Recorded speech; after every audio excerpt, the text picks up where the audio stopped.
Honda Click 125. Yung topic natin ngayon ay sa ano naman, speed sensor. No? Ito yung speed sensor socket natin, tatlo siya. Ito yung lock niya, yan yung kamada niya.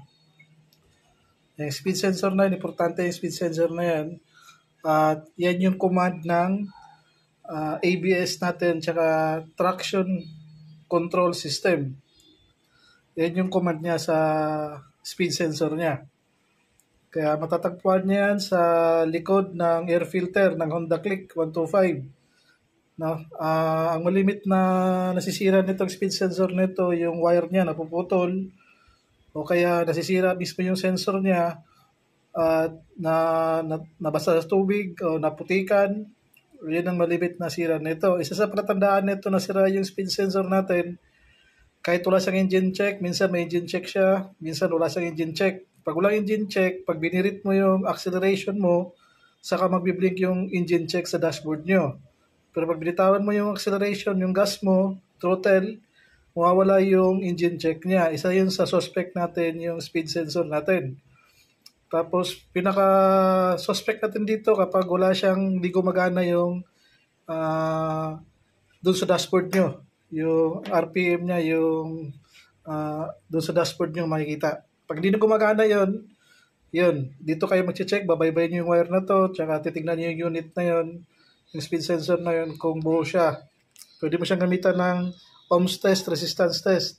Kung buo siya, aabot dapat siya ng 12 sa resistance check natin. Sa ohms test. Dito tayo sa 20. Sa ohms, dapat aabot siya ng 12 to 13. Yung speed sensor natin para ma-confirm natin kung buo siya. No? Meron tayong 4 na klase na speed sensor. Meron tayong 4 na klase na speed sensor. Ito na yung natin speed sensor natin. Yung speed sensor natin, kung makikita mo, 3 lang terminal niya. Yung 1 terminal niya, nakakonect yan sa slot na to. 2, negative command naman yon. No? Ito yung sensor na papuntang ECU. Ang gitna naman niya, manggagaling sa ignition key. Sa number 3 na slot na ignition key. Yung gitna niya. Positive naman yung gitna niya. Negative yun dito. Galing sa ECU, ACM. Galing sa ECM. Tapos, ito, papuntang dashboard. No? Siya yung magkakalculate ngayon ng reading niya sa takbo ng ikot ng gulong. Kaya 3 lang siya. Positive galing sa ignition kit, tapos negative naman galing sa ECM. Yan yung struktura niya. 3 lang yung natin 3 lang yung 4 lang, 5 pala yung natin. 5 yung klase ng speed sensor natin. Hall effect, induction sensor, optical sensor. Ito yung may liwanag na lumalabas. Tapos magnetic sensor, rail switch sensor. 5 klase lang yung sensor natin. Yung sa atin, magnetic sensor yung sa atin. Honda Click 125.